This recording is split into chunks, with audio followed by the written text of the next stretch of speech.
next, you might call this a love story held together with copper. It's all about a Dandridge couple who spend all their time together, usually making art out of metal. Teresa Bush paid them a visit to discover their secret to marital bliss and artistic success.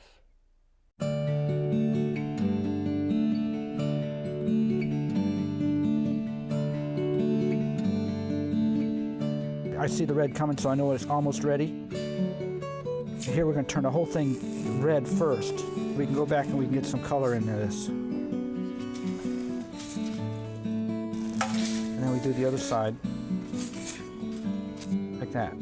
Give Bob and Sheila Dinwoodie some copper, a torch, and a bucket of water, and they're as content as anybody on Earth. Heating and cooling, heating and cooling. Whatever color it is when it hits the water, that's the color it's going to be. It's really been great because Sheila's my best friend, and we work together very well. He's been a lot of fun, actually. Yeah. He keeps me laughing. But about 15 years ago, when Sheila and I got married, I told her what I did for a living, and she married me anyway. Well, bless her heart. Bless her heart, yes.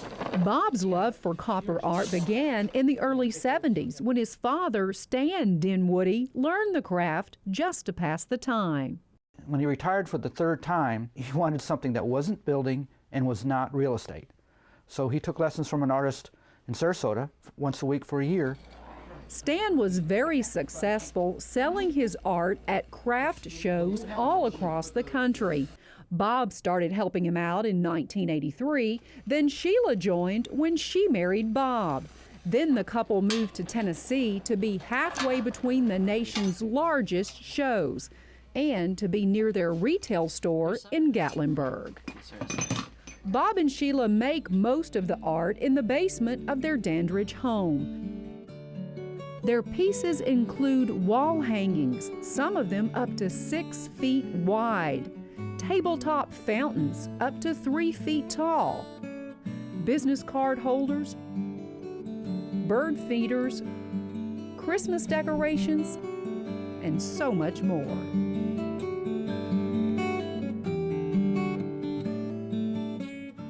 We use the purest copper you can get, 99 point whatever percent pure copper. We use sheet copper, tubing, and wire. Electricians use the wire, the same wire we use. Plumbers use the same tubing. And then the sheet goods we buy as in thin sheets. We use 16 ounce, use 10 thousandths thick and 5 thousandths thick. Line them up.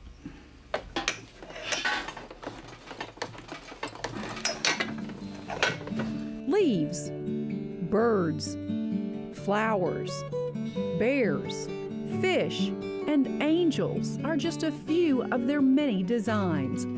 Once they decide on one, it's traced onto a copper sheet, then cut out with machines or clippers or both, then soldered to another cutout or a wire or a tube. As for the colors, that comes from the torching. And the plumbers have known that for years, but they hide the artwork in the wall. Yes. We put it out for people to see. And lastly, each work is sprayed with a coating of polyurethane to keep it from corroding. With the exception of a few cutting techniques, Bob and Sheila split the duties right down the middle, from their ideas to sales and shipping to the finished product. And you know what? They wouldn't have it any other way. How do y'all feed off of each other and keep the creativity going? Well, we critique each other, and if I don't like something that Sheila makes, she knows that's going to sell. And because I'm very picky, but it's just more of just support, and how do I do this? How can I do that? And just working with each other, and when we work together. When we play, we play. It's we don't try to mix the two together. I love him so much, and he is my best friend, that I find it a pleasure to work with him. And we've gotten into such a habit of he'll do this piece and I'll do that piece, whether it's putting up a booth at a show or working on something. If I need help, he's right there to give me a hand, and vice versa. and I can't imagine not working with him. Nobody in the Dinwoodie family is set to carry on the torch as Bob did for his father, at least not yet.